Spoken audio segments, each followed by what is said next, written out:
Bienvenue dans cette nouvelle capsule vidéo, ce qu'il faut retenir en chimie organique.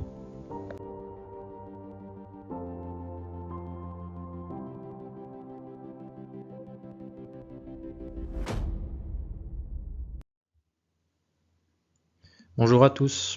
Alors on a vu dans la capsule vidéo précédente, on a abordé la réaction de substitution nucléophile qui correspond simplement à substituer, à remplacer un groupement par un autre, c'est-à-dire je vais remplacer le groupe partant nucléofuge par un nucléophile sur un carbone déficitaire en électrons. Et on va voir maintenant qu'il existe deux types de substitution nucléophile qui vont être associés aux propriétés du groupe partant, du carbone porteur du groupe partant, mais également éventuellement du nucléophile. Donc on va commencer par la première réaction de substitution nucléophile, celle qu'on appelle d'ordre 1 ou réaction SN1 ou qu'on nomme également réaction monomoléculaire. Donc réaction de substitution nucléophile d'ordre 1. Et on va voir sur cette substitution nucléophile trois éléments importants à retenir. Le premier élément à retenir, c'est que c'est une réaction qui se déroule en deux étapes. Dans cette réaction de substitution nucléophile, la première étape, ça va être le départ du nucléofuge.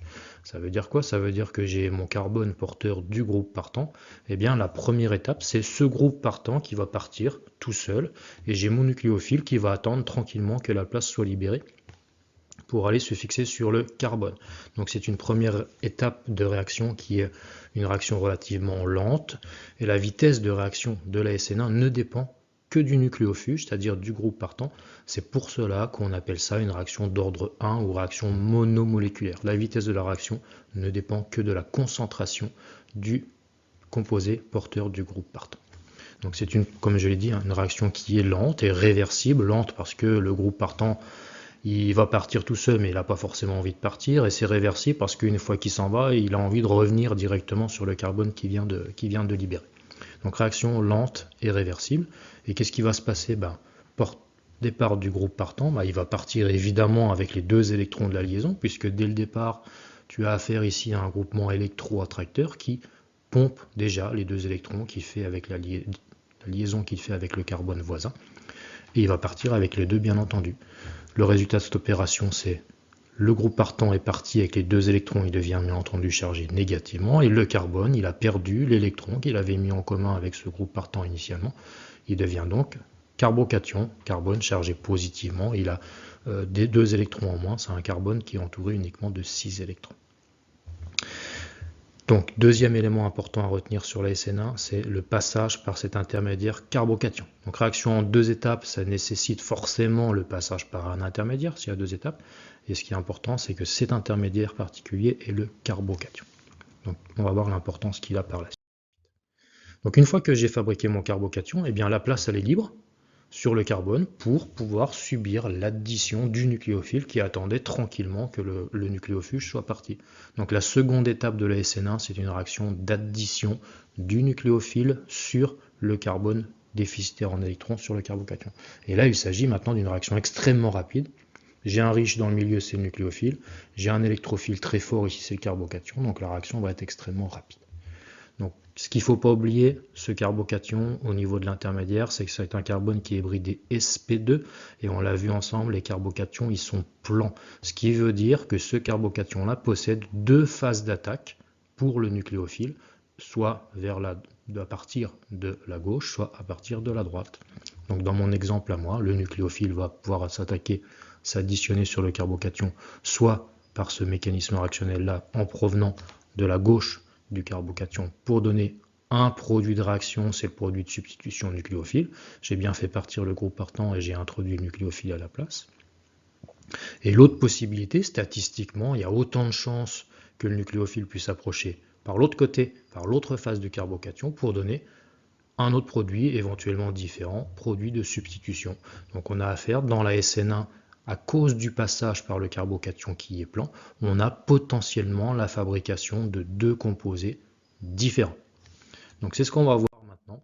Si mon carbone porteur du groupe partant sur mon substrat possède de la stéréochimie, qu'est-ce qui se passe à travers une réaction d'ordre 1? Donc j'ai choisi au hasard ce composé-là, donc le groupe partant ici dérivé halogéné, le chlore, donc qui attire les électrons à lui, donc liaison carbone-chlore très fragile, c'est lui qui va partir avec les électrons. j'ai choisi comme cas particulier dans mon substrat ici une configuration S pour le carbone stériogène au centre, et je pars ce composé-là unique à 100%, d'accord? Et je fais ma réaction de SN1. On l'a vu, la première étape, c'est départ du nucléofuge avec formation du carbocation. Donc ça, c'est la première étape de la SN1. Le nucléofuge est parti avec les électrons, il a laissé la place au niveau du carbone, donc le carbocation qui est maintenant libre, qui est devenu très électrophile et qui va pouvoir subir l'attaque d'un nucléophile. Et on n'a pas oublié, le carbocation, il est plan, ça n'a pas changé. Donc mon nucléophile, ici j'ai choisi de mettre l'anion hydroxyle, OH-, peu importe le nucléophile, il va attaquer soit par ce côté du carbocation pour donner ce premier produit de substitution. J'ai bien substitué l'atome de chlore par le groupement hydroxyle, donc ça c'est mon produit d'addition. Ici, le produit obtenu, il possède une configuration absolue S au niveau du carbone, ou bien alors le nucléophile va pouvoir, de manière absolument équivalente, dans la moitié des cas, pouvoir attaquer cette fois-ci par la droite du carbocation pour donner un second produit de substitution, où j'ai bien mis le OH de l'autre côté cette fois-ci. Et là, si je regarde la configuration absolue de ce nouveau centre stériogène, j'obtiens une configuration grand R. Donc qu'est-ce qu'on voit à partir de ces deux-là? Je sais que ces deux-là ont été fabriqués moitié-moitié, c'est-à-dire 50% de l'un, 50% de l'autre, parce que statistiquement, j'ai autant de chances d'attaquer à droite ou à gauche du carbocation qui est plan. J'obtiens donc ici deux énantiomères, image l'un de l'autre. C'est un carbone avec des groupements identiques. Simplement, j'ai un de configuration S, l'autre de configuration R. Donc, je sais qu'ils sont énantiomères, image l'un de l'autre. On va parler dans ce cas-là, au niveau de la réaction de substitution nucléophile d'ordre 1, d'une réaction qui va passer par une racémisation. Pourquoi? Parce que en partant uniquement d'un substrat de configuration S à 100%, je te rappelle, j'obtiens deux composés 50-50, donc en quantité équivalente. C'est ce qu'on appelle un racémique. Le mélange 50-50 de deux énantiomères, c'est ce qu'on appelle un racémique. Et plus particulièrement, on va dire que pour la fabrication de ce composé-là, dans 50% des cas, je vais avoir une rétention de configuration. Ça signifie que je suis parti d'un S, j'obtiens une configuration S. Donc ça, c'est rétention de configuration. Et dans l'autre cas, je suis parti du S. Dans 50% des cas, j'obtiens le carbone de configuration R. Donc là, j'ai eu inversion de configuration. Je suis passé du S au R. Et qu'est-ce qui se passe maintenant lorsque l'on part de l'autre énantiomère au niveau du substrat? Ici, je te rappelle, on est parti de ce composé-là, configuration S, 100% uniquement ce composé. Je fais son image à travers un plan, donc je sais que j'ai obtenu son énantiomère, donc lui, je vais partir cette fois-ci du composé R, et je fais cette même réaction de SN1, et qu'est-ce qui se passe? Je vais obtenir exactement le même résultat que si j'étais parti du composé S tout à l'heure. Pourquoi est-ce que j'obtiens exactement le même résultat? Parce que une fois que le chlore sera parti, je n'ai plus de configuration au niveau du carbocation. J'obtiens un carbocation qui est plan et qui a, dans les deux cas, que je pars du S ou que je pars du R, il possède deux phases d'attaque. Donc, statistiquement, il sera attaqué de la même manière, dans les deux cas, par la droite, par la gauche, pour donner 50% de chacun des deux énantiomères, donc le racémique dont on parlait tout à l'heure.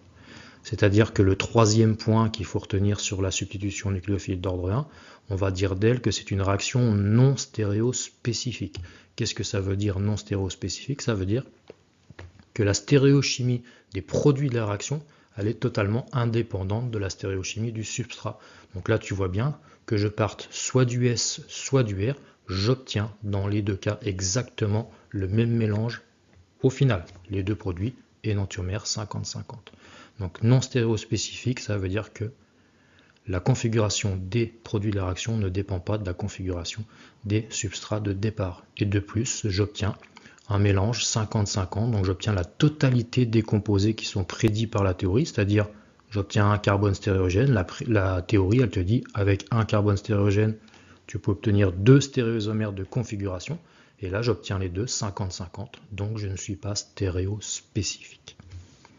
En résumé, pour ce TSN1, les trois caractéristiques essentielles qu'il faut retenir, ça va être, dans un premier temps, le passage par deux étapes successives, dont la première est une étape qui est lente et qui va gérer la vitesse de la réaction, c'est le départ du nucléofuge. Et une fois qu'il est parti, il a laissé la place libre au niveau du carbocation pour être additionné par le nucléophile.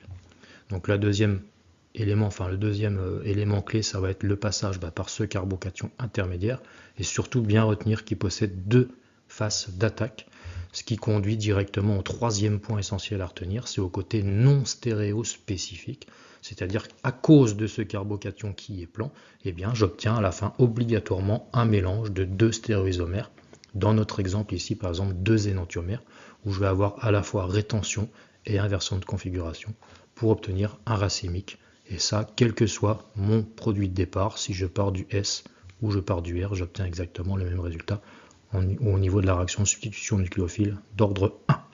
Voilà, je te remercie pour d'avoir suivi cette vidéo, et puis on se retrouve dans la prochaine capsule pour aborder la réaction de substitution nucléophile d'ordre 2.